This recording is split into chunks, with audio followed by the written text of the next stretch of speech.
Il y a une montée dramatique, un climax, un moment de suspense extraordinaire, que la production N a pas pu anticiper ni organiser, révélait Bernard Werber lors du lancement des Traîtres. Il avait pas exagéré. Le jeu de M6 a pris fin mercredi avec un épilogue renversant, avec, dans le rôle de Elle, Erwan Malgrel, Elsa Esnoult.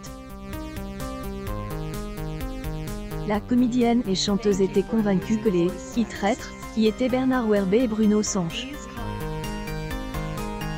Pour les exclure du jeu, elle a donc monté une stratégie avec Clémence Castel et David Douillet, sans se douter un seul instant qu'elle est alliée, en réalité, avec les vrais traîtres du jeu.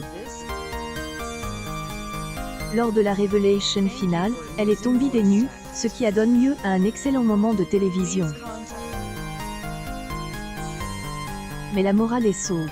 David Douillet et Clémence Castel, qui jouaient au profit des associations avec Solidarity et REV, ont décidé de partager la cagnotte de 32 250 € avec Elsa Esnoult, qui reversera sa part à la SPA.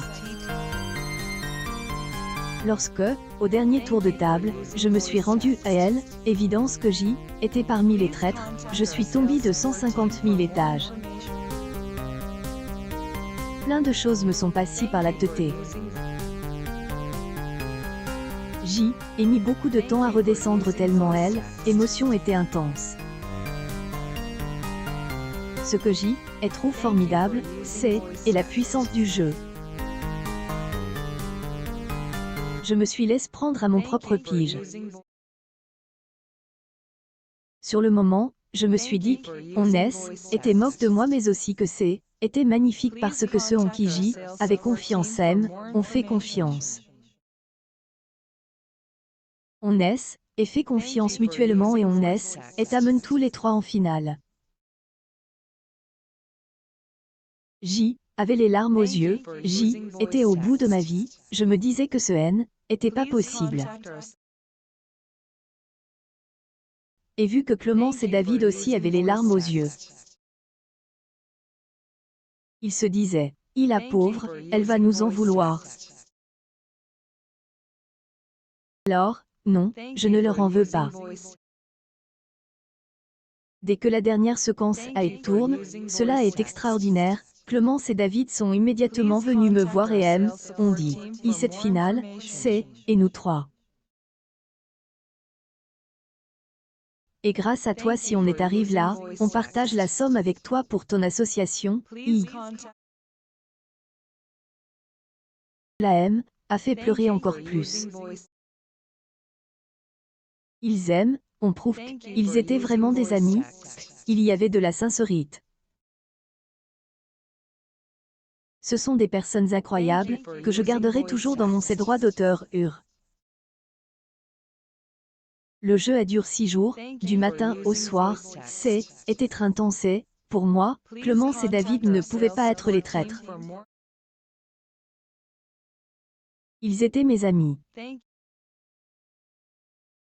Ils ont joué merveilleusement.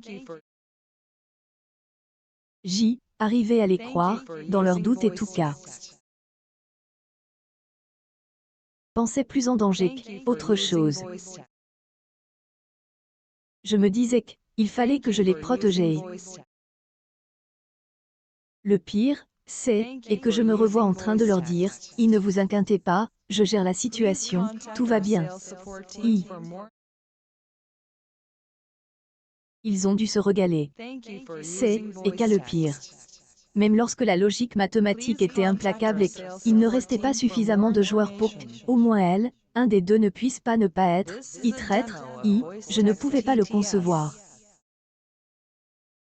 Dans ma tête, ce était pas possible. Rend fou. Honnêtement, cela a rien change dans le sens où, même si cas paraît paradoxal, je ne me suis pas trompée.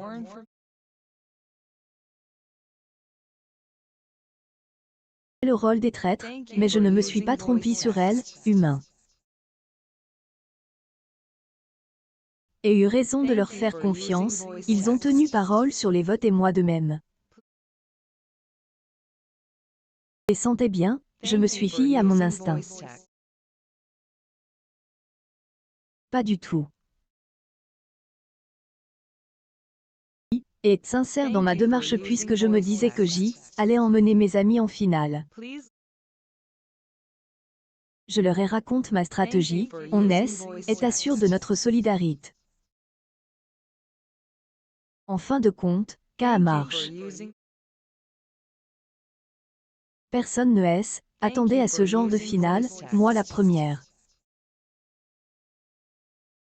En fait, trouve cabot. Et de 6. 6, le nouvel, et sixième, donc, opus D, Elsa Esnoult est sorti vendredi. J'ai eu la chance de enregistrer entre Paris, Toulouse et Nashville, Savourel, artiste. Je voulais que les gens retrouvent la patte américaine qu'ils avaient appréciée sur les anciens albums. Il y a sur certains titres une tonalité country ou rock. J'ai écrit plusieurs textes, ce sont ceux qui sont peut-être les plus sombres.